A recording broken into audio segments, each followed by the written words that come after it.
Bom, depois que a gente viu, então, como que é uma função dada por uma integral e o que diz o segundo teorema fundamental do cálculo, agora então a gente pode começar a falar sobre integrais impróprias.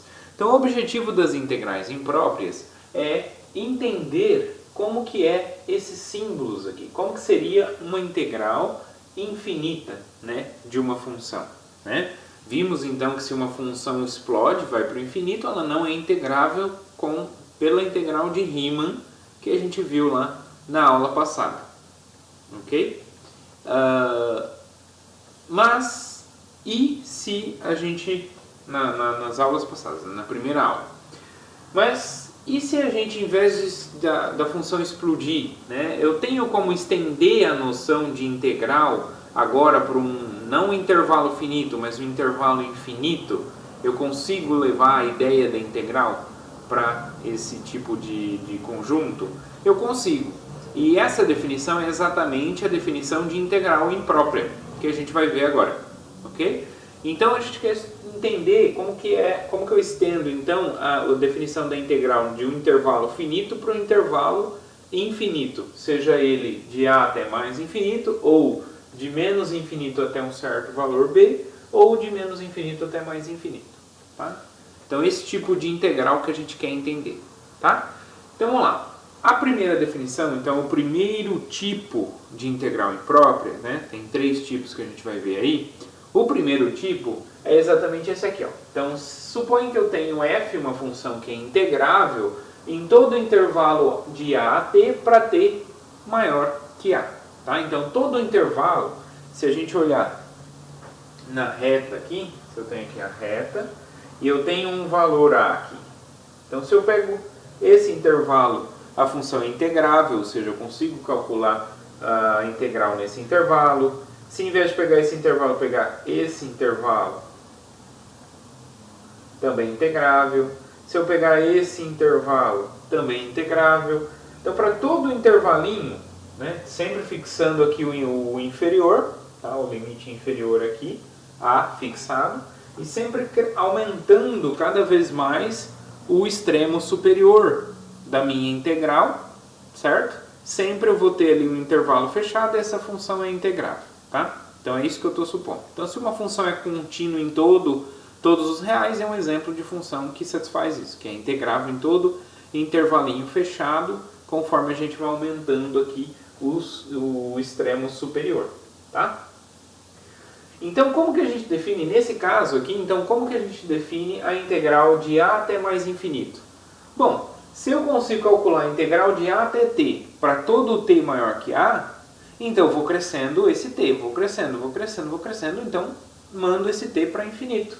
Ou seja, eu vou ter um limite dessa integral, ok? Porque aqui, ó, aqui a gente tem uma função definida por uma integral, ok? Porque a integral definida é um número, é um valor, conforme a gente definiu lá na primeira aula. É um valor, é um número, dado lá pelo primeiro teorema fundamental do cálculo. No entanto, quando a gente tem aqui uma variável, então ele vai ser uma função dada por uma integral, como a gente acabou de ver. Tá? Então eu posso aplicar um limite nessa função.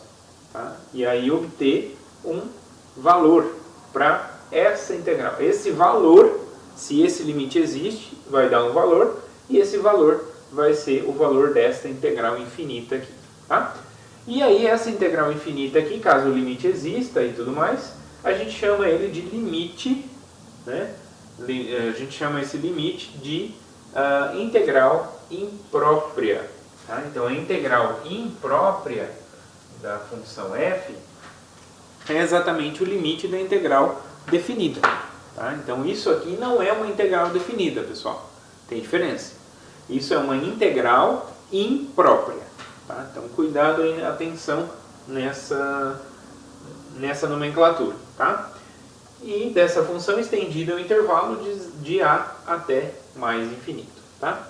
Aí a gente tem 3 observaçõezinhas aí que diz o seguinte: bom, se o limite dessa função aqui dada por uma integral for mais ou menos infinito, ou seja, se essa função explode, se essa função aqui, não estou falando da f, estou falando da função dada por integral, ela explode, Então a gente vai continuar chamando essa integral infinita aqui de integral imprópria, e a gente vai escrever que essa integral imprópria é igual a mais ou menos infinito, não tem problema. O segundo item da observação diz o seguinte, que se o limite dessa, se essa integral imprópria, o limite der mais ou menos infinito ou não existir, então a gente diz que a integral imprópria é divergente, tá? Então sempre que eu falar que a integral imprópria é divergente, significa que a integral imprópria, o valor do limite, é mais ou menos infinito, ou então o limite não existe. Tudo bem? Quando o limite existir e der um número finito, tá? Então a gente diz que a integral imprópria ela é convergente, ou a integral converge. Tá? Se ela converge, significa que esse limite existe e é finito. Agora, se ela diverge, significa que esse limite ou não existe, ou é infinito, mais ou menos infinito.